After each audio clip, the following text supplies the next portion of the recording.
Good evening. Thanks for joining us for KREM 2 News 10 at 10, where we give you more in less time. I'm Christian Garza. Mark has the night off. All in favor, say aye. Aye. Aye. All right, Resolution 2408 passes. New tonight, the Meade School Board has passed a resolution that supports barring transgender female athletes from competing in girls' sports. However, even though it was passed, the resolution does not change any of Meade's participation policies, as the WIAA still allows students to play for the team that is consistent with their gender identity. Tonight's resolution adds Meade to the list of school districts efforting to amend WIAA rules surrounding gendered sports participation. The resolution goes on to say, quote, "The Meade School District does not support biological male athletes participating in biological female competition categories." For more details, just head to our website at krem.com. Taking a look at a developing story on the west side, 5 people have been killed, including 3 children. A teenager is in custody tonight and expected to face serious criminal charges over the coming days. Erica Zuko with our Seattle sister station has more tonight. They were always over my house, you know, we were next door, so the kids would come over and 4th of July and play sparklers and everything, and the little girl just recently painted me a picture. Memories are raw for neighbors in the Lake Alice neighborhood near Falls City, where deputies are working to learn what led up to 5 tragic deaths. It's beyond belief, and we've gotten to know some of the kids that unfortunately lived at the home, and the younger kids especially, the sweetest children, so polite, homeschooled, and it's unfathomable what just happened. The King County Sheriff's Office says multiple people called 911 around 5 this morning after hearing gunshots. They arrived to find 2 adults and 3 minors dead. They say another teen was hurt and got medical help from a neighbor. A 7th person, a teenager, was taken into custody. I know that my team will do an excellent job in investigating this, and we will determine the facts related to this incident, but that could take several days, weeks, months. The Sheriff's Office says at this point it appears it was a family-related incident and there's no outstanding danger for the surrounding community. But there are waves of grief traveling across the tight-knit Lakeside block. Just in total shock, I keep bursting into tears. That's why I have to go to my daughter's house, because I can't be there on my own. And I just keep seeing their faces and those children. Deputies say they didn't have previous calls at this address, and the King County Prosecuting Attorney's Office says they don't have any cases on record involving the teen who was arrested.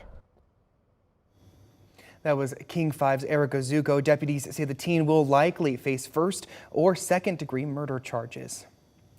Now to Nightbeat with a quick look at today's top stories.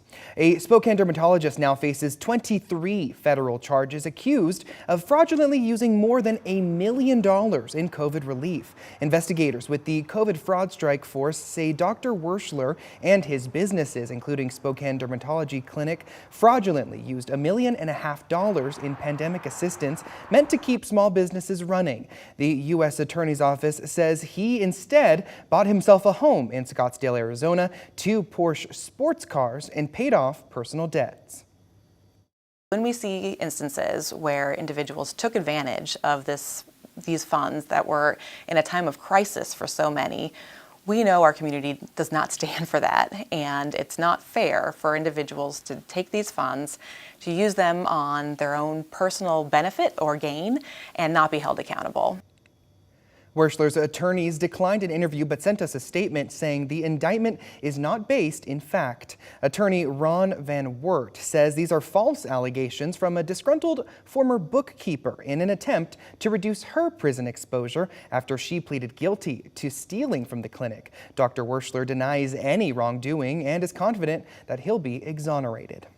The U.S. Navy has identified the 2 aviators whose jet crashed near Mount Rainier last week. Lieutenant Commander Serena Wildman and Lieutenant Commander Lindsay Evans, both were 31 years old and both were from California.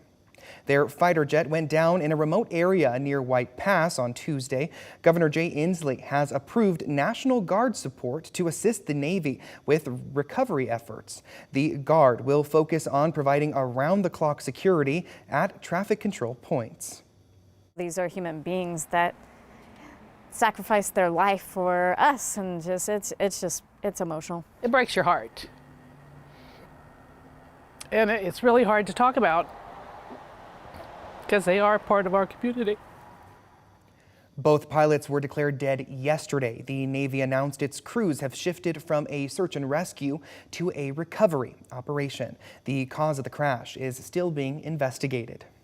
In less than 48 hours, Boeing machinists will vote on a new contract offer from Boeing. Now, that could end the ongoing strike. There are 4 major terms offered in the new contract: a 35% wage increase over 4 years, the annual bonus program known as AMPP reinstated, a $7,000 ratification bonus, and a one-time company contribution of $5,000 to machinists' 401ks.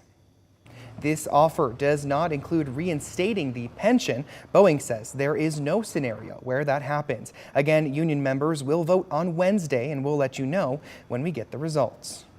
Well, that has been your Night Beat. To learn more about any of these stories, just head to our website, KREM.com.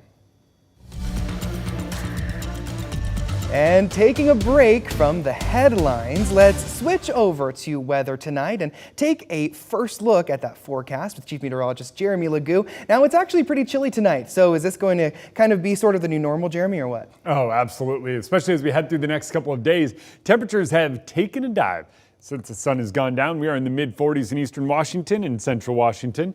Mid-40s in much of North Idaho. Those temps are going to keep falling. I think we fall down another few degrees. Upper 30s, low 40s is where we settle overnight. You're in the mid-30s in central Washington. Tomorrow afternoon looks slightly similar to today. Highs in the mid-50s, up near 60 out in central Washington.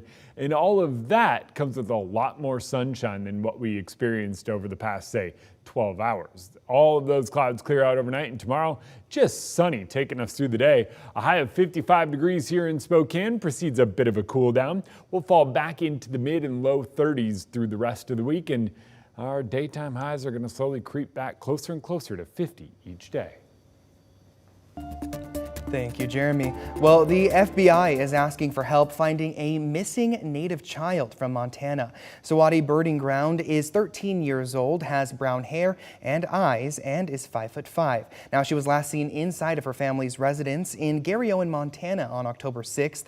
She was last seen wearing a black hoodie with mushrooms on it, an anime t-shirt, basketball shorts, and purple slip-on shoes. If you have any sort of information, you're asked to call the FBI's Salt Lake City field office. The phone number is there at the bottom of your screen.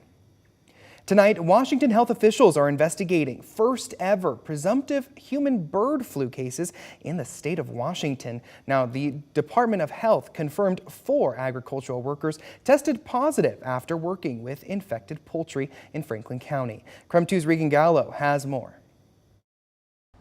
The Spokane Regional Health District says that this is an ongoing risk and encourages people to stay away from wildlife to prevent any further spread of the disease. Now, they also told us that this risk is small and really only isolated to farming communities. And as of now, no one in the Spokane area has been affected. The Spokane Regional Health District says that outside of farming communities, other people they have seen contract avian influenza are those that work with fish and wildlife, people that hunt, and those that are outside camping or hiking. We are told contracting the virus really only occurs when in contact with a large volume of animals. Which is why Mark Springer from the SRHD encourages people to stay away from wildlife altogether. Very minimal for people in Spokane County. I would, just mention that this is an ongoing risk. This is present in wildlife. It's not going away. Having, any type of prolonged contact or, with dead or sick wildlife, we want to minimize that risk. Springer also says symptoms to look out for are mild respiratory symptoms, cold symptoms like congestion and a sore throat, and pink eye. On the animal side, the Department of Fish and Wildlife told us the disease is contracted through fecal matter. When wild birds are foraging or the chickens are foraging, they will pick it up just by, foraging through their feces. We are also told scavenger birds and animals may also pick up the virus. Definitely does move around as waterfowl come back in from their summer breeding grounds up north. Heyman says the risk for animal to human contraction is still low, but she emphasizes for people to never handle wildlife they come across. The Benton Franklin Health District said that they sent samples to the CDC from the 4 agricultural workers, and those are still waiting to be conditionally confirmed. Here in Spokane, Regan Gallo, KREM 2 News. And that was KREM 2 News 10 at 10, where you get more news in less time.